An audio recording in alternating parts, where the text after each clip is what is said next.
1844년 10월 15일, 당시 프로이센 왕국의 변방에 가까웠던 독일 작센 지역의 한적한 시골 마을에서 한 아이가 태어납니다. 작은 교회와 농가가 전부였던 이 조용한 마을의 이름은 르켄이었습니다. 그날 태어난 사내 아이는 훗날 유럽 사상사를 뒤흔들 이름을 갖게 됩니다. 그의 이름은 프리드리히 빌헬름 니체였습니다. 우란처럼 보이지만 의미심장하게도 그날은 당시 프로이센 국왕 프리드리히 빌헬름 4세의 생일이었고, 왕과 국가의 깊은 충성을 품고 있던 그의 아버지는 주저없이 국왕의 이름을 아들의 이름으로 삼았습니다. 니체의 집안은 그 자체로 신앙의 역사라 해도 과언이 아니었습니다. 아버지는 루터교 목사였고 할아버지는 교회에서 존경받던 고위 성직자였습니다. 예가족 역시 여러 대에 걸쳐 목회자를 배출한 집안이었죠. 신에 대한 믿음은 이 가문에서 선택이 아닌 운명이었습니다. 주변 사람들은 말할 것도 없이 이 아이 역시 아버지의 뒤를 이어 설교단의 설 인물이라 굳게 믿었습니다. 조용하고 질서정연한 가정, 신앙과 도덕이 모든 가치의 기준이 전 세계. 하지만 이 팡우는 너무도 이른 시기에 무너지고 맙니다. 니체가 겨우 4살이 되던 해, 가족의 중심이자 절대적 존재였던 아버지가 갑작스러운 병으로 쓰러집니다. 정확한 병명조차 알 수 없었던 이 질병은 그를 오랜 고통 속에 가두었고 결국 젊은 나이에 생을 마감하게 만듭니다. 어린 아들에게 아버지의 죽음은 단순한 상실이 아니었습니다. 그것은 신의 정의와 섭리에 대한 첫 번째 균열이었습니다. 그리고 비극은 거기서 멈추지 않았습니다. 불과 몇 달 뒤 2살 어린 남동생마저 병으로 세상을 떠나고 맙니다. 한 아이의 삶에 연달아 내려앉은 2번의 죽음은 너무도 무거운 질문을 남겼습니다. 아버지를 잃은 뒤 니체는 어머니 프란치스카와 여동생 엘리자베트, 그리고 할머니와 2명의 고모와 함께 여성들만이 있는 집에서 성장하게 됩니다. 가족은 나움부르크로 거처를 옮겼고 그곳에서 소년 니체는 또래보다 유난히 조숙하고 진지한 모습을 보였습니다. 그는 마치 아버지의 빈자리를 대신하려는 듯 혹은 신 앞에서 흔들리는 어머니를 붙잡으려는 듯 놀라울 정도로 엄격한 신앙심을 드러났습니다. 성경 구절을 암송하고 기도와 규율을 스스로 지키는 그의 모습은 또래 아이들과는 분명히 달랐습니다. 친구들은 그런 그에게 하나의 별명을 붙였습니다. 바로 작은 목사였습니다. 학업 성취 역시 눈에 띄었습니다. 그는 14살의 나이에 독일에서도 손꼽히는 명문 기숙학교 슐프포르타에 입학합니다. 수도왕과도 같은 규율 속에서 이 학교는 고대 그리스와 로마의 언어, 문학, 역사에 집중하는 교육을 실시했고 니체는 그 세계에 깊이 빠져들었습니다. 그는 고전을 읽고 시를 쓰며 이미 자신만의 사유를 언어로 표현하기 시작했습니다. 그러나 바로 그 시기, 그의 내면에서는 설명할 수 없는 균열이 자라나고 있었습니다. 엄격한 기독교 교리와 인간의 욕망과 비극을 숨기지 않았던 고대 그리스 사상은 점점 충돌하기 시작했습니다. 삶을 부정하지 않고 직시했던 고대의 세계는 그가 배워온 신앙의 언어와 어긋났습니다. 의문은 점점 커졌고 질문은 사라지지 않았습니다. 결국 그는 어머니의 바람을 따라 본대학교에 입학해 신학과 고전 문헌학을 함께 공부하지만 그곳에서 접한 역사비평적 성서 연구는 결정적인 전환점이 됩니다. 성경이 절대적 진리가 아닌 해석의 대상이 되는 순간 그는 더 이상 예전의 믿음으로 돌아갈 수 없었습니다. 그리고 입학한 지 단 한 학기 만에 그는 인생에서 가장 무거운 결정을 내립니다. 어머니에게 편지를 써 신학을 포기하겠다고 말한 것입니다.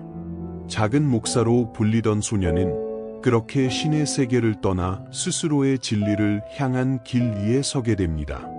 본 대학교에서 신학을 포기한 이후 니체의 선택은 빠르고 단호했습니다.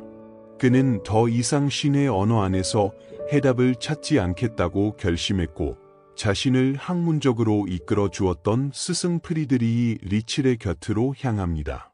그렇게 니체는 라이프치히 대학교로 자리를 옮겨 고전 문헌학이라는 한 분야에 모든 힘을 쏟기 시작합니다. 이곳에서 그는 마치 오래전부터 이 길을 걸어온 사람처럼 자연스럽게 두각을 드러났습니다. 고대 그리스어와 라틴어 문헌을 다루는 감각은 탁월했고 텍스트 속 미세한 뉘앙스를 읽어내는 직관은 이미 전문가의 수준에 가까웠습니다. 스승 리칠은 니체의 재능을 단번에 알아보았습니다. 그는 니체를 단순히 성실한 학생으로 보지 않았고 학문적 미래를 함께 논할 수 있는 존재로 대하기 시작했습니다. 강의실과 연구실에서 니체의 이름은 점점 자주 언급되었고 그의 글과 해석은 또래 학생들 사이에서 경애의 대상이 되었습니다. 그러나 이러한 예적인 성공과는 달리 니체의 내면은 좀처럼 채워지지 않았습니다. 신학을 떠난 자리에는 해방이 아닌 공백이 남아 있었고 그 공백은 시간이 지날수록 더욱 크게 느껴졌습니다. 니체는 자신이 무엇을 잃었는지 그리고 무엇을 얻었는지 명확히 말할 수 없었습니다. 그는 신을 부정했지만 그 대가로 어떤 확실한 의미를 손에 넣은 것은 아니었습니다. 인간의 삶은 왜 이토록 고통으로 가득 차 있는가? 도덕은 어디에서 비롯되는가? 진리는 정말 존재하는가? 이러한 질문들은 그의 사고를 끊임없이 자극했고 그는 밤마다 혼자 책상 앞에 앉아 끝없는 사료에 빠져들었습니다. 학문적 성취가 높아질수록 존재에 대한 갈증은 오히려 더 선명해졌습니다. 이 깊은 혼란 속에서 그의 인생을 바꾸는 결정적인 순간이 찾아옵니다. 1865년 늦가을 라이프치히 시내의 한 헌책방에서 니체는 우연히 한 권의 책과 마주하게 됩니다. 오래된 서가 사이에 놀아있던 그 책의 제목은 예지와 표상으로서의 세계였습니다. 저자는 아르투어 슈펜하우어. 당시 학계에서는 이미 중심에서 밀려난 이름이었지만 니체는 설명할 수 없는 끌림을 느끼며 그 책을 집어들었습니다. 그날 밤 니체는 거의 잠을 이루지 못했습니다. 슈펜하우어의 문장은 냉정했고 세계를 바라보는 시선은 잔혹할 정도로 솔직했습니다. 그는 이 세계가 이성이나 신의 질서로 움직이지 않으며 맹목적인 삶의 의지에 의해 끌려가는 고통의 장이라고 말했습니다. 인간의 욕망은 끝이 없고 만족은 일시적이며 고통은 피할 수 없는 조건이라는 이 사상은 처음에는 니체를 압도했습니다. 그러나 곧 그는 이 비관적인 철학 속에서 이상한 이안을 느끼기 시작했습니다. 기독교가 약속하던 구원과 조화에 실망했던 니체에게 슈펜하우어의 철학은 거짓된 희망을 제시하지 않았습니다. 그것은 고통을 부정하지 않았고 삶의 어두운 면을 예면하지도 않았습니다. 니체는 훗날 이 만남을 떠올리며 마치 자신의 가장 깊은 질문을 누군가 이미 대신 물어주고 답해준 것 같았다고 해고합니다. 신 없이도 세계를 설명할 수 있다는 가능성, 바로 그 지점에서 그의 사유는 새로운 방향을 얻게 됩니다. 이 시기 니체는 슈펜하우어의 사상에 깊이 빠져들었지만 단순한 추종자로 머물지는 않았습니다. 그는 이 철학을 자신의 언어로 재구성하며 더 멀리 나아갈 준비를 하고 있었습니다. 그리고 아직 그는 알지 못했지만 머지않아 그의 정신과 감각을 동시에 흔들 또 하나의 거대한 만남이 그를 기다리고 있었습니다. 철학이 그의 사유를 깨웠다면 예술은 그의 운명을 뒤흔들 차례였습니다. 슈펜하우어의 철학을 만나며 니체의 사유는 분명한 방향을 얻었지만 그것이 그의 모든 갈증을 해소해 준 것은 아니었습니다. 세계가 고통으로 이루어져 있다는 냉혹한 진단은 그를 위로했지만 동시에 또 다른 질문을 낳았습니다. 만약 이 세계가 본질적으로 비극이라면 인간은 그 비극을 어떻게 견뎌야 하는가? 바로 이 지점에서 니체의 관심은 점점 이성의 언어를 넘어 감각과 예술의 영역으로 이동하기 시작합니다. 그 무렵 니체의 삶에 또 하나의 거대한 존재가 모습을 드러냅니다. 철학자가 아닌 예술가의 이름이었습니다. 리하르트 바그너. 그는 이미 유럽 전역에서 가장 논쟁적인 작곡가로 명성을 얻고 있었고, 동시에 기존의 예술 질서를 파괴하는 인물로 평가받고 있었습니다. 니체는 슐프포르타 시절부터 바그너의 음악을 접해왔고, 그 안에서 설명할 수 없는 힘과 정념을 느끼고 있었습니다. 그 음악은 단순한 감상이 아니라 하나의 세계관처럼 다가왔습니다. 바그너의 예술은 고대 신화와 비극을 바탕으로 하고 있었습니다. 그는 기독교적 도덕이 억눌러 왔다고 믿었던 인간의 본능과 정념을 음악을 통해 다시 불러내려 했습니다. 흥미롭게도 바그너 역시 쇼펜하우의 철학에 깊이 영향을 받은 인물이었습니다. 두 사람은 아직 만나지 않았지만 이미 같은 문제의식을 공유하고 있었습니다. 고통과 욕망, 예술과 구원, 그리고 현대 문명이 잃어버린 어떤 근원적인 힘에 대한 갈망이었습니다. 1868년 11월 라이프치히에서 두 사람은 마침내 직접 마주하게 됩니다. 24살의 젊은 학자와 55살의 거장. 나이와 사회적 위치의 차이는 컸지만 대화는 놀라울 만큼 자연스럽게 흘러갔습니다.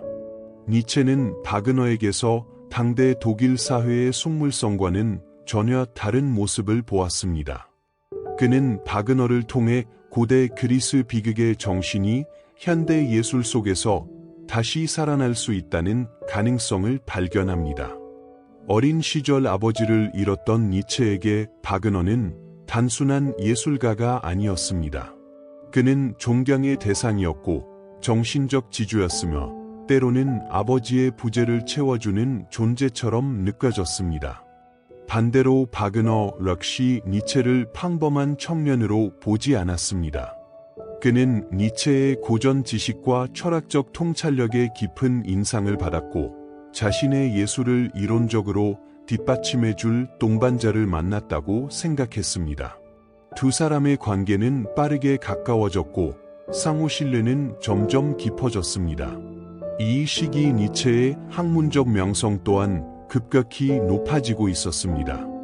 라이프치히에서 그의 이름은 이미 스승을 능가하는 존재로 언급되기 시작했고 젊은 천재에 대한 소문은 학계 전반으로 퍼져나갔습니다. 그러던 중 기존의 관행을 완전히 깨는 제안이 도착합니다. 1869년 스위스의 바젤 대학교가 니체에게 고전 문헌학 정교수직을 제안한 것입니다. 그는 아직 박사 논문조차 완전히 마치지 않은 상태였습니다. 이 제안은 파격이었고 동시에 위험한 선택이기도 했습니다. 그러나 스승 리칠은 주저하지 않았습니다.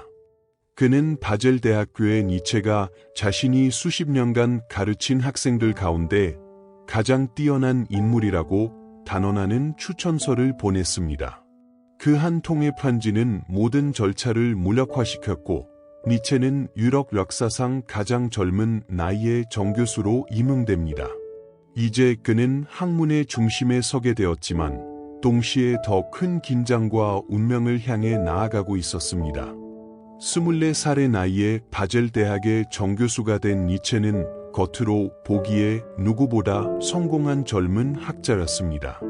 그는 학생들 앞에 서서 고대 그리스와 로마의 언어, 문학, 사상을 가르쳤고 강의실은 한동안 그의 명성을 직접 확인하려는 청중들로 가득 찼습니다.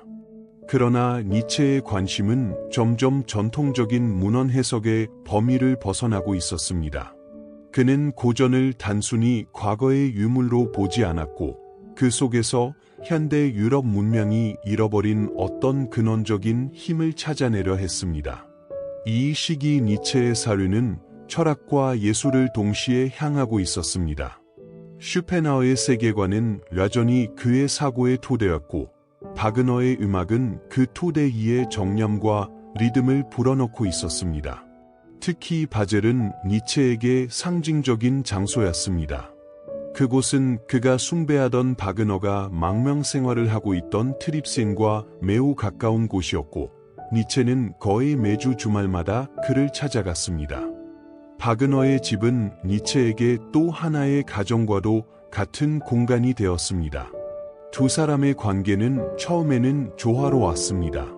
니체는 바그너의 음악극이야말로 고대 그리스 비극의 정신을 현대에 되살린 예술이라고 확인했고, 바그너는 니체를 자신의 예술적 사명을 이해해주는 가장 날카로운 지성으로 여겼습니다. 이 밀착된 관계 속에서 니체의 사유는 점점 더 대담해졌고, 그는 학문적 경계를 넘어선 하나의 선언을 준비하기 시작합니다. 그것은 고전 문헌학의 연구소가 아니라 하나의 도발이 될 예정이었습니다. 1872년, 니체는 자신의 첫 번째 저서를 세상에 내놓습니다. 음악의 정신으로부터 비극의 탄생, 흔히 비극의 탄생이라 불리는 이 책은 출판과 동시에 논란의 중심에 섭니다. 니체는 이 책에서 고대 그리스 문명을 기존과 전혀 다른 방식으로 해석했습니다. 당시 학계는 그리스를 이성과 질서, 조화의 상징으로만 바라보고 있었지만, 니체는 그것이 절반의 진실에 불과하다고 주장했습니다. 그에 따르면 그리스 정신의 핵심에는 두 가지 상반된 충동이 공존하고 있었습니다. 하나는 태양의 신 아폴론이 상징하는 질서와 형식, 그리고 절제였습니다. 다른 하나는 술의 신 디오니소스가 상징하는 혼돈과 도취, 파괴와 영광이었습니다. 니체는 이대한 그리스 비극이 바로 이 두 힘이 긴장 속에서 결합하며 탄생한 예술이라고 보았습니다. 그 비극은 삶의 고통을 감추지 않았고, 오히려 그것을 예술로 승화시켰다는 것입니다. 이 주장은 학계에 큰 충격을 주었습니다. 비극의 탄생은 엄밀한 문헌 고증을 기대하던 고전 문헌학자들의 기대를 완전히 배반했습니다. 그들은 이 책을 학문이 아니라 시적 망상으로 취급했고, 철학과 예술, 개인적 신념이 뒤섞인 위험한 저작이라고 비판했습니다. 특히 젊은 한 학자는 공개적으로 니체를 공격하며 그의 책이 문헌학의 기본 원칙을 파괴했다고 주장했습니다. 그 결과는 냉혹했습니다. 니체는 순식간에 학계에서 고립되었습니다. 한때 그의 강의를 가득 메웠던 학생들은 점점 자취를 감추었고, 강의실에는 빈 좌석이 늘어갔습니다. 젊은 나이에 학문의 정점에 올랐던 천재는 불과 몇 해 만에 이단자이자 문제적 인물로 낙인 찍혔습니다. 이 애로운 시기, 니체는 자신이 선택한 길이 얼마나 험난한 것인지를 서서히 깨닫기 시작합니다. 학계에서의 고립이 깊어질수록 니체의 삶에는 또 하나의 적이 점점 분명해지고 있었습니다. 그것은 예부의 비판이나 냉대가 아니라 그의 육체 자체였습니다.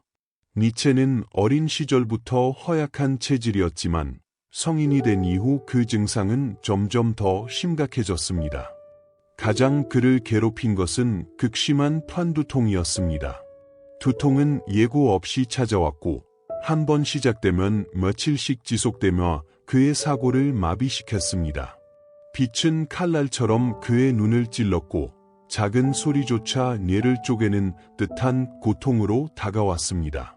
구토와 현기증이 동반되는 날에는 그는 침대에서 거의 움직일 수 없었습니다. 야기의 만성적인 소화불량과 급격히 악화되는 시력까지 더해졌습니다. 고전 문헌학자에게 독서와 필기는 생명과도 같았지만, 니체는 책을 조금만 읽어도 눈에 극심한 통증을 느껴야 했습니다. 그의 세계는 점점 어두워지고 있었습니다. 이러한 육체적 고통 속에서 바젤 대학교의 교수직은 점점 감당하기 힘든 짐이 되어 갔습니다. 그는 정해진 시간에 강의를 해야 했고, 학생들의 연구를 지도해야 했으며 학문적 임무를 끊임없이 수행해야 했습니다. 그러나 그의 몸은 더 이상 그 리듬을 따라주지 않았습니다. 강의 도중 갑작스러운 통증으로 쓰러지는 일도 잦아졌고 병가로 학교를 비우는 날이 늘어났습니다. 설상가상으로 그의 건강을 결정적으로 악화시킨 사건이 발생합니다. 1870년 프로이센과 프랑스 사이에 전쟁이 발발하자 니체는 자원하러 일요병으로 복무합니다. 그는 전투가 아닌 부상병을 돌보는 임무를 맡았지만 그곳에서 이질과 디프테리아 같은 심각한 전염병에 감염되고 맙니다. 이 경험은 그의 몸에 돌이킬 수 없는 상처를 남겼고 이후 그의 건강은 회복되지 못한 채 지속적으로 무너져 내립니다. 이 시기 니체의 삶은 명확하게 두 갈래로 나뉘기 시작합니다. 하나는 누구보다 치열하게 타오르는 철학자로서의 정신이었고 다른 하나는 그 정신을 담아내기에는 지나치게 연약한 육체였습니다. 그는 의지와 사유로 자신의 몸을 극복하려 했지만 현실은 냉혹했습니다. 아무리 강한 의지를 지녔다 해도 병든 육체는 그것을 허락하지 않았습니다. 결국 니체는 피할 수 없는 결론에 이르게 됩니다. 그는 더 이상 교수로서의 직무를 지속할 수 없다는 사실을 인정해야 했습니다. 1879년 5월, 그는 바젤 대학교에 공식적으로 사직서를 제출합니다. 그의 나이는 겨우 34살이었습니다.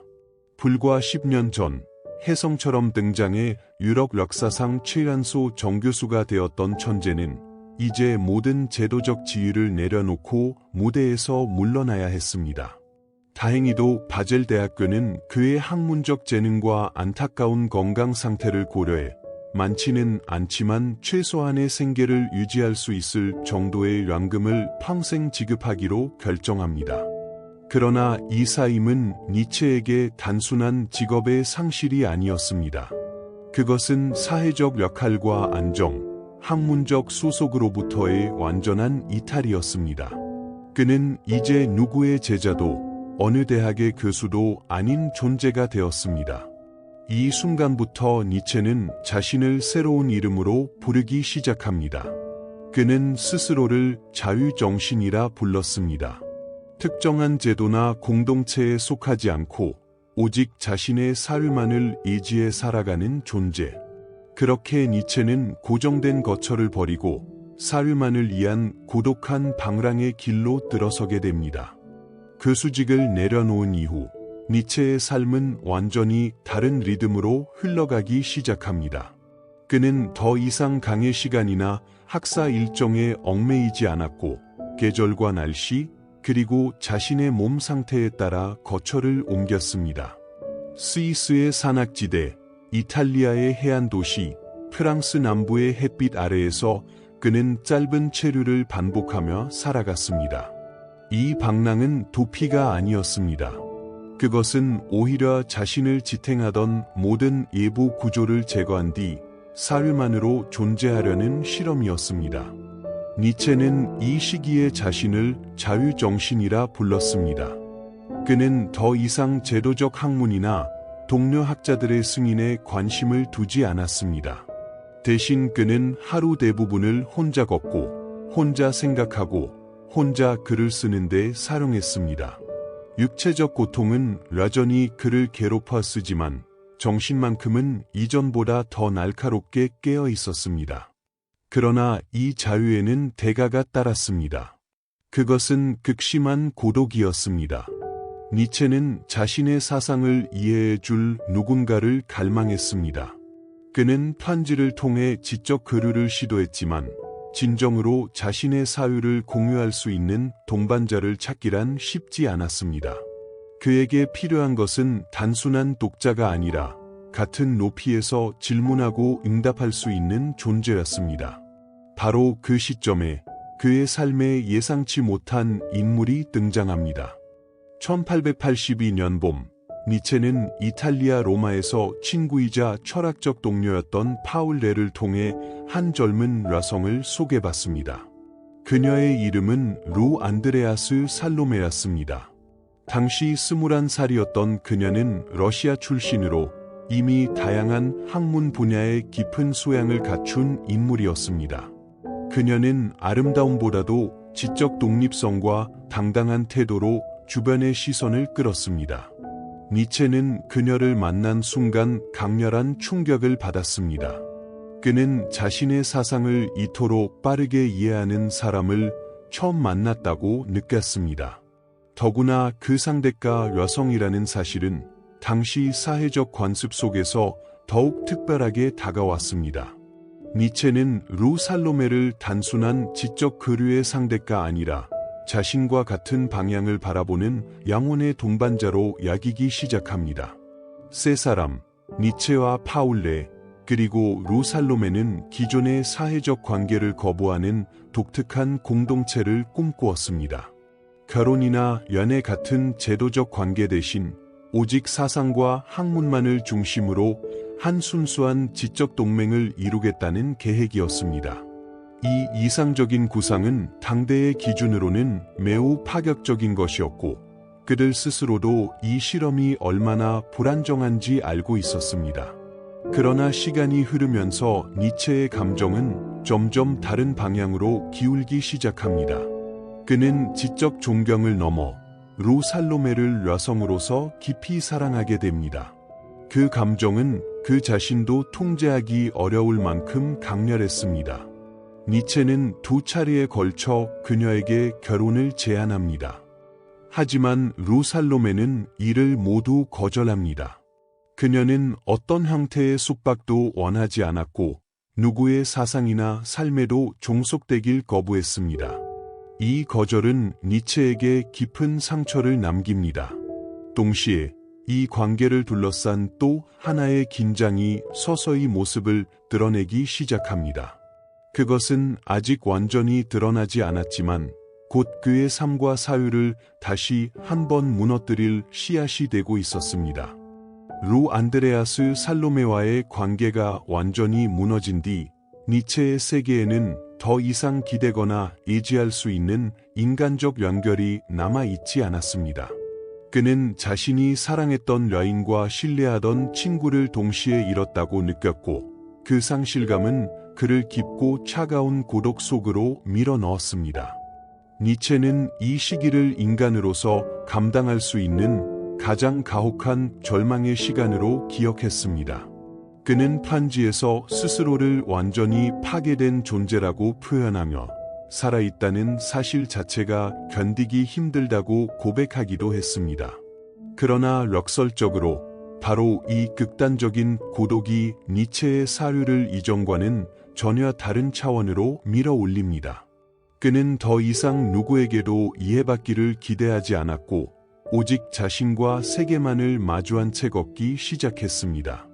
이탈리아의 라팔로 해변을 홀로 거닐던 어느 날, 니체의 머릿속에는 하나의 형상이 떠오릅니다. 산에서 내려와 인간들에게 새로운 가르침을 전하는 고대의 예언자, 차라투스트라였습니다. 이 인물은 단순한 상상이 아니었습니다. 그것은 니체 자신의 목소리를 세상에 전하기 위한 가면이자 상징이었습니다. 니체는 이미 그 전에라름, 스위스 실스마리아에서 강렬한 사유를 경험한 바 있었습니다. 수르레이 호수 근처의 산길을 걷던 중 그는 마치 번개에 맞은 것처럼 하나의 질문과 마주합니다. 만약 우리가 살아가는 이 삶이, 이 모든 고통과 기쁨, 실패와 환희가 단 하나도 변하지 않은 채 무한히 반복된다면 우리는 그것을 다시 살기를 선택할 수 있는가? 이 질문은 니체에게 저주가 아니라 시험이었습니다. 삶을 끝까지 긍정할 수 있는지 묻는 가장 잔혹한 질문이었습니다. 이 사유를 중심으로 니체의 창조력은 폭발합니다. 그는 거의 쉼없이 글을 쓰기 시작했고, 불과 열흘 남짓한 시간 동안 차라투스트라는 이렇게 말했다의 첫 부분을 완성합니다. 이 책은 기존의 철학서와는 전혀 다른 형식을 띠고 있었습니다. 그것은 논문도 체계적인 이론서도 아니었습니다. 시처럼 노래하고 예언처럼 외치며 우화와 상징을 통해 사료를 전달하는 독특한 작품이었습니다. 차라투스트라는 니체 자신이었고 동시에 니체가 인간에게 던지고자 했던 질문 그 자체였습니다. 이 시기 니체는 스스로를 망치를 든 철학자라고 부르기 시작합니다. 그가 망치로 두드리고자 한 것은 조각상이나 우상이 아니라 수천 년 동안 유럽 문명을 지탱해왔던 모든 가치 체계였습니다.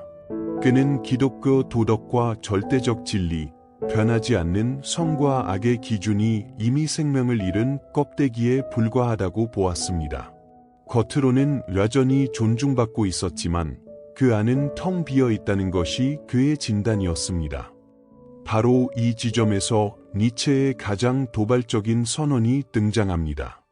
신은 죽었다. 이 말은 신을 공격하거나 조롱하기 위한 선언이 아니었습니다. 그것은 근대 인간이 이미 신 없이 살아가고 있으면서도 그 사실을 직면하지 못한 채 과거의 도덕과 가치에 매달려 있다는 냉혹한 진단이었습니다. 니체는 절대적인 중심이 사라진 세계를 허무주의라고 불렀고 이 허무를 극복하지 못한다면 인간은 방향을 잃고 붕괴할 것이라 경고했습니다.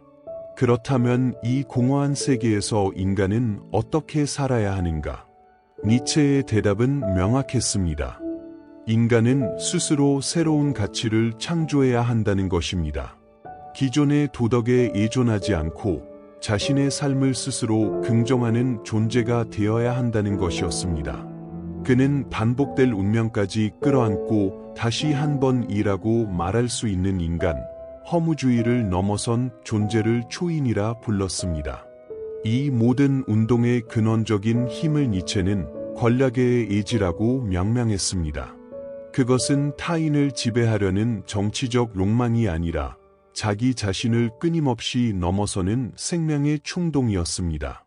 고독과 고통, 상실과 절망을 창조의 에너지로 전환하려는 의지. 그렇게 니체는 인간과 세계를 향한 가장 위험하고도 가장 대담한 사유의 정점에 서게 됩니다. 그 이후로 이어진 10년은 니체의 생애에서 가장 길고도 가장 고려한 시간이었습니다. 한때 유럽의 사유를 뒤흔들던 정신은 침묵 속에 잠겼고 그는 더 이상 말하지도 글을 쓰지도 못한 채 시간을 견뎌야 했습니다. 처음에는 어머니 프란치스카가 아들을 곁에서 돌보았습니다. 그녀는 아들의 무너진 정신을 붙잡아 보려 했었고 그가 잠시라도 평온해 보이는 순간을 위해 모든 힘을 쏟았습니다. 그러나 1897년 어머니가 세상을 떠나자 니체의 보호는 야동생 엘리자베트에게로 넘어갑니다.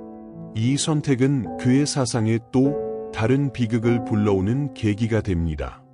엘리자베스는 오빠가 평생 경멸해왔던 극단적 민족주의와 반유대주의 사상에 깊이 물든 인물이었습니다. 그녀는 니체가 쓰러진 이후에야 그의 이름이 점점 알려지기 시작한 현실을 이용했습니다. 엘리자베트는 니체가 생전에 출간할 의도가 없었던 메모와 단편들을 수집해 자신의 신념에 맞게 선별하고 재구성했습니다. 그렇게 탄생한 책들은 니체의 사상을 온전히 담은 기록이 아니라 예곡된 편집의 결과물이었습니다. 그의 사료는 원래의 맥락을 잃었고 점차 위험한 해석의 도구로 변질되어 갔습니다. 그 결과는 참혹했습니다. 니체가 평생 혐오했던 이념들이 아이러니컬하게도 그의 이름 아래에서 확산되기 시작한 것입니다. 그러나 이 모든 과정 속에서 니체 자신은 아무것도 알지 못했습니다. 그는 더 이상 판단할 수도 저항할 수도 없는 상태로 남아 있었고 텅 빈 시선으로 세상을 바라보며 마지막 세월을 보냈습니다. 1900년 8월 25일 니체는 바이마르에서 조용히 숨을 거둡니다. 한 시대의 가치와 도덕을 망치로 두드렸던 사상가는 그렇게 말없는 침묵 속에서 생을 마감했습니다. 신의 죽음을 선언했던 목사의 아들은 결국 자신의 목소리를 잃은 채 약사의 가장 고독한 철학자로 남게 됩니다.